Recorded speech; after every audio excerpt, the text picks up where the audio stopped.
What's up, kinfolk? Glad you stopped by today. Let's talk about Puff Daddy Combs. Yes, it is done, y'all. 50 months. 50 months. He got sentenced. Some folks are saying that it was too harsh. Some folks are saying that it's not harsh enough. I say that the judge gave him somewhere in between and that he is very lucky, and I think that it made perfect sense. Why do I say that? Because everything about what Puffy did leading up to his sentencing day and throughout that trial clearly demonstrates narcissistic behaviors.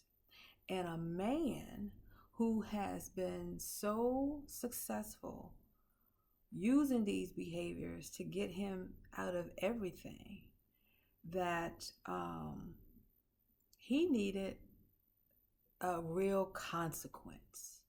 Will he learn from it? I don't think so. I think he will be more careful, but will it change who he is? Absolutely not. I'll tell you why. Let's go. So, I didn't introduce myself. I am Dr. Shannon. I am your family therapist. I am here for y'all, kinfolk. And I'm here to break down some of these behaviors that we see out here in our icons and our, these are our legends. And they are acting an entire fool. They are terrible. They're terrible people.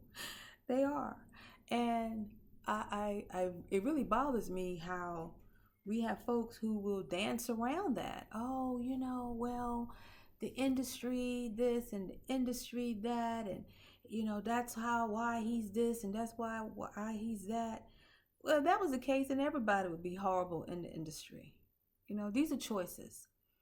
And I believe that what we see are behaviors that were already there, and the money and the power has given them accessibility and a lot of flexibility to behave in a way and in a manner that most people would not be able to get away with, that most people would have been held accountable a long time ago, but the fame and the fortune and the influence that they have really has allowed them to be monsters. And Sean Combs is definitely one of them.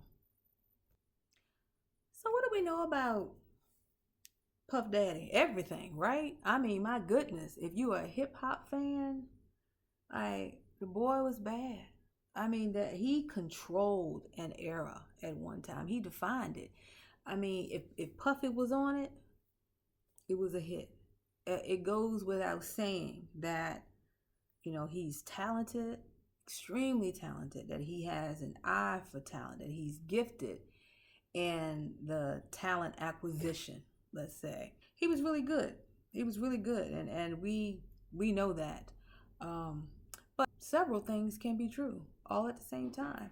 He can be gifted, he can be talented, he can be, he can have an amazing talent as an artist and a producer, and he can still be a monster. He can be a terrible person and a great father. He can be an amazing businessman and an abusive individual. So all of those things can be true simultaneously. And I think what happens with the general public is we get so fixed on one dimension of a person that we fail to recognize this other dimension that exists over here, and how these dimensions are in conflict with one another. And so it's too much to take on, and so we feel we have to be either on this side or that side. And you don't. You can acknowledge all of the dimensions of Puffy. So without going through this extraordinary timeline of this man, because it is an extraordinary one. I want to stay in the present with, the recent sentencing of him, and talk about what I observe and what I believe. He had obviously wrote beforehand this elaborate speech. I think they said he spoke for 20 minutes. He read some things, and then some things he spoke on his own. He begged the court for mercy. He made apologies. He talked about how the situation has changed him. His attorneys brought up the fact that, over the last few months, he's been teaching courses to the other folks in custody, the men in custody, business courses, that he's been, doing all of these great things, really making the best out of his time.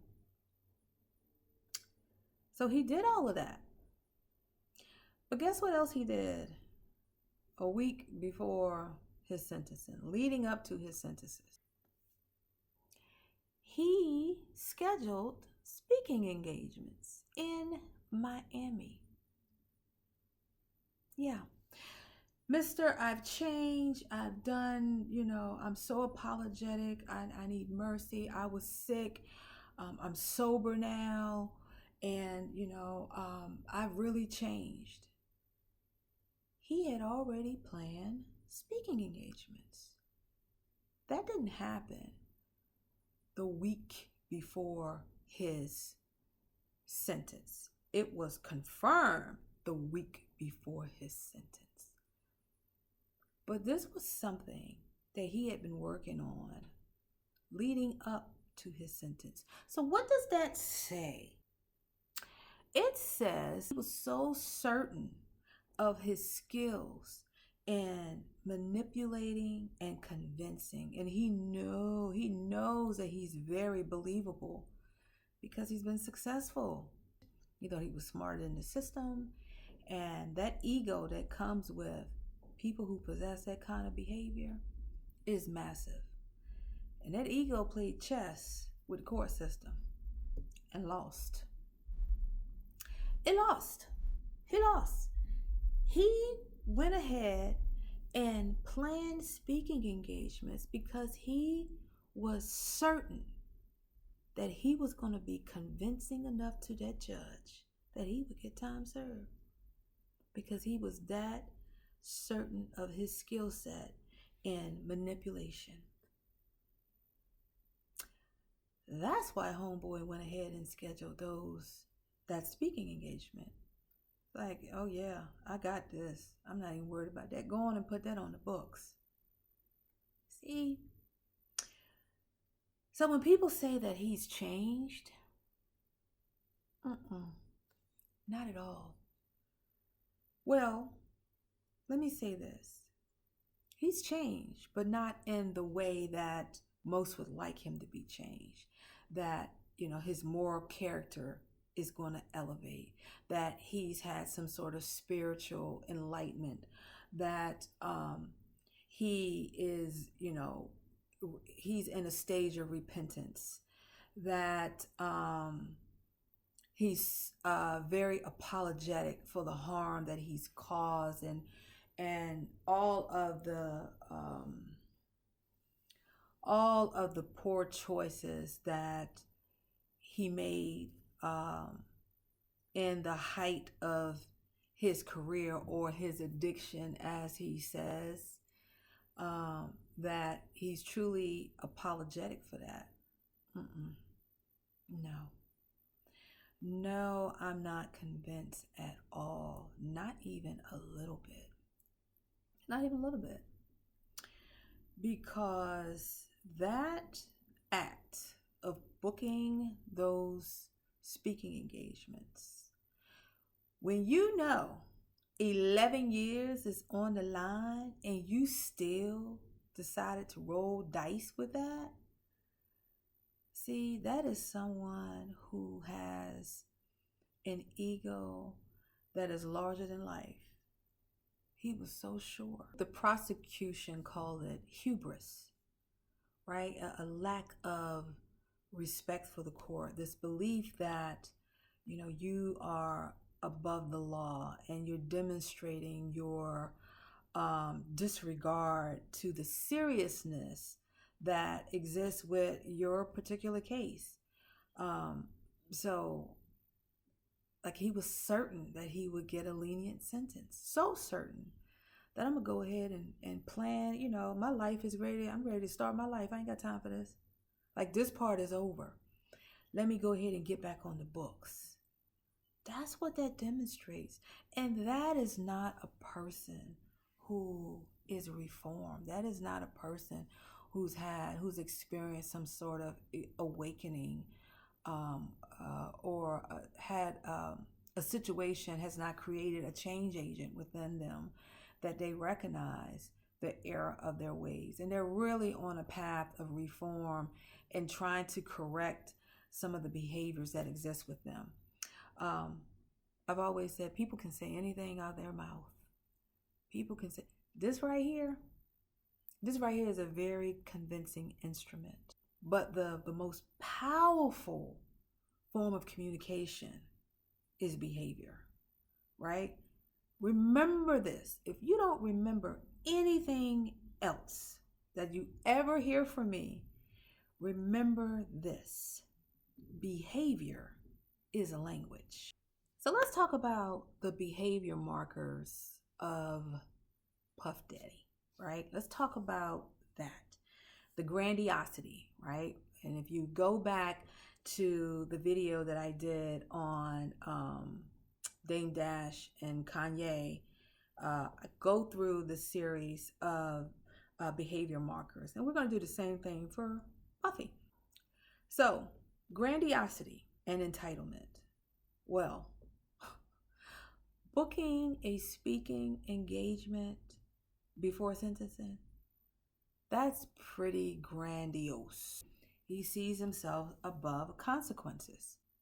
So the next thing that we see is the deflecting and the minimizing. So folks said, well, he apologized. Apologies can be tricky. What did you apologize for? Right? Because if you cause harm, you know what you did. See, the apology gets you get to cloak, you get to cover, you get to hide behind the fact that you say you're sorry without saying what you're sorry for, without owning what you did. See, a real apology names what it is that you're apologizing for. Okay, let me give you an example. Let's say you this has happened, I think, to everybody, where you may be venting to a friend or a family member about another friend or a family member. Like, they done said something, it done piss you off, and you send in a text and, girl, guess what this person did? This is why I don't tell her anything now, because she don't know how to keep her mouth shut. You go to send it and wind up sending it to them. That ever happened to y'all? Lord have mercy, it's happened to me. Nothing really bad, but definitely I didn't intend for them to get that information. Like, I might have been upset about something they did or something they said, and I'm sharing this with a trusted friend or a family member, and I might characterize them as, this is what she do anyway. She need to stop being so messy. And wind up sending it to that person. Woo! Talk about egg on the face, Lord Jesus. But I think it's happened to plenty of people. And, of course, I'm apologetic. I still mean what I say, because you are messy. You are. You know you are. But that's not how I wanted to let you know that you were messy. I wanted to do it in a more kinder way. But yeah, Yeah, you caught me, right? You got me fired up. And in that moment, I may have vented that. And so when you apologize, I'm sorry. Don't just do that. I apologize for saying what I said about you. I apologize for characterizing you that way. I should have done better. You name what it is that you did. I apologize for, calling you messy. I was wrong for doing that. But then you follow it up with, here's an opportunity to really, and hopefully you have enough love and in that relationship that you all are able to then have the conversation. I apologize. I know that was hurtful for you to hear that way, but I do feel that sometimes you have a I feel you have a tendency of getting information and passing it on before you have all the facts, and it causes confusion, or it may create bad feelings between folks, and I wish you wouldn't do that. But I apologize for saying it to this person when I should have said it to you. That's how apologies go, right? There's accountability in it. And we're going to deal with the truth of what's behind the comment. And hopefully that's about as far as y'all are going with saying things about the people you say you love, and you're not being mean. But that's just an example. But that's how apologies should work, right? You identify what it is that you're apologizing for in the apology. Another way of apologizing is to ask for forgiveness. There is no good reason behind what you did. You were exhibiting bad behavior, right? You were just doing what it is that may be common practice in your family, common practice in culture, right? We get mad and we say mean things sometimes, and we may not mean it. And so sometimes you have to ask for forgiveness. Now, here's the key. When you do either one of those things or both of those things, you don't repeat it. That's when you know that a person is truly apologetic. You don't repeat it. And you do better from that point, right? You take the value that's learned, the lesson that's learned from it, and you make a conscious effort of not repeating it. That is a person who is truly apologetic. That is a person who has truly, they're working on repentance. That is a person who is still centered around morals, principles, and values. And they genuinely care about the people in their space. Sean Combs? Absolutely not. We've seen it. We've heard about it. And we literally saw it when they, when the video of him and what he did to Cassie Ventura. The man lacks morals, principles, and value. Well, he lacks morals. He has principles and values, but it's a very distorted principle and value system. Like, he's principled in control, money, loyalty to him. His value system is very much tied to the same thing. So we're also talking about the inconsistencies and the contradictions in him saying that he's changed and then what he actually did. His words and his deeds don't align. How can you be truly apologetic and this situation has truly changed you when all the while you're planning for your gig because you are certain you're going to beat the system? part of why these people are who they are is because we make all of these, we give them all of these breaks. Well, he's a businessman, and that's just, that's just what he's doing. He's still puffy. He still has, he's still a mogul. He still has an empire to take care of. Let us not forget that he's a father, that, all of these things, right? He's a father. What person do you know, reasonably speaking, right? You've been incarcerated all this time. The world has heard all about your private life, and it's been revealed in the most awful way. And you're trying to convince the judge that you're changed, you're reformed, and you've missed out on so much with your children. Your children mean everything to you.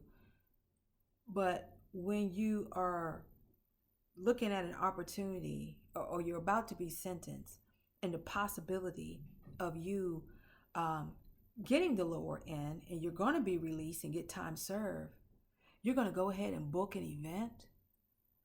Most people, right?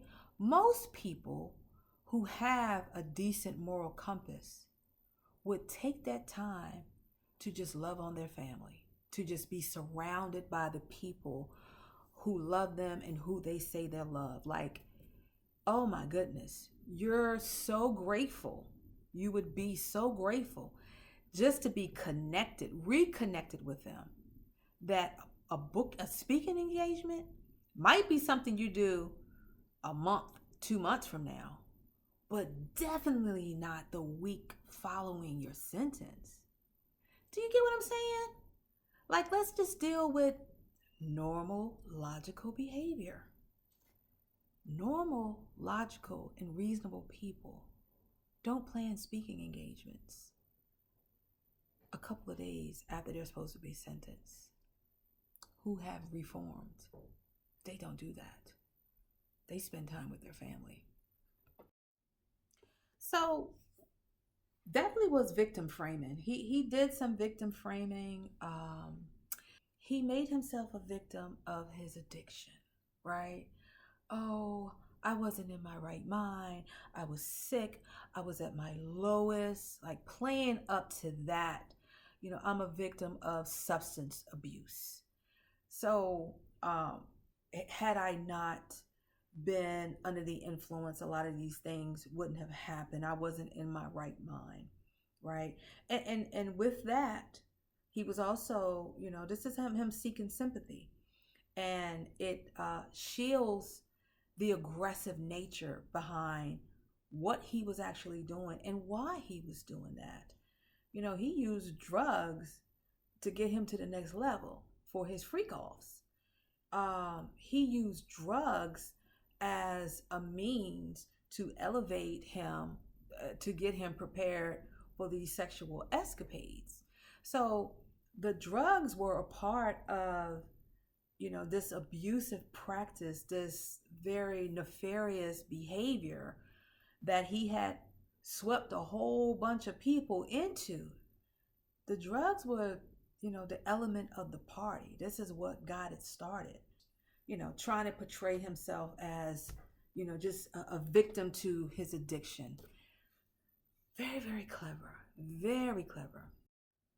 Then the manipulation of public image, and he used his children to do a lot of this. And I can only imagine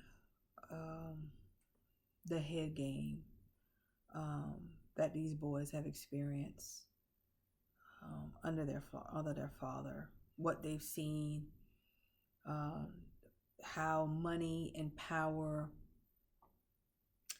gives you the ability to do terrible things and to get away with it for a very long time now.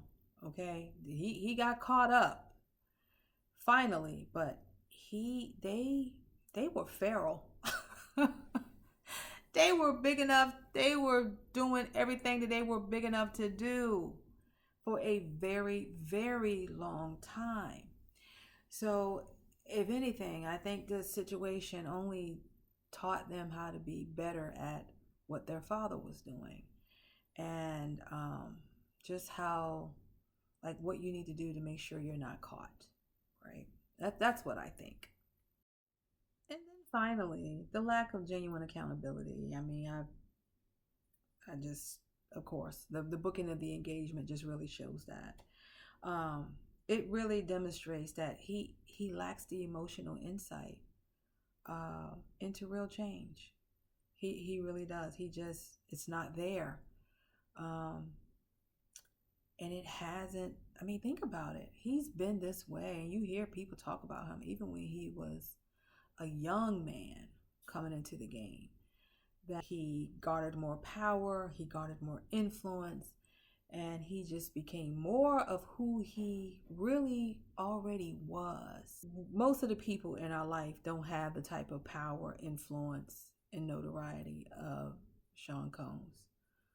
But these people exist. These people exist.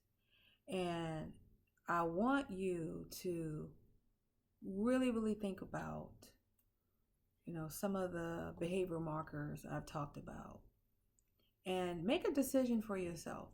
Because my goal here, right, is not to judge folks, but it is to expose folks. There you have it.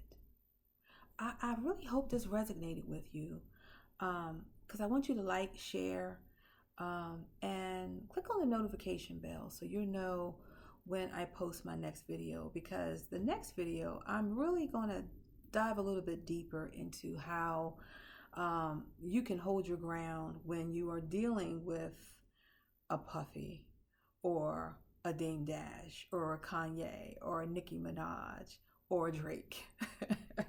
And how to hold your ground, how to, especially when they start to escalate, when they try to charm, when they try to deny, all of the things that they do to continue to lure you in. And I want you to know, you don't have to surrender your peace, right, to be bothered with these people. But there are situations where, is this your husband? What if this is your parent?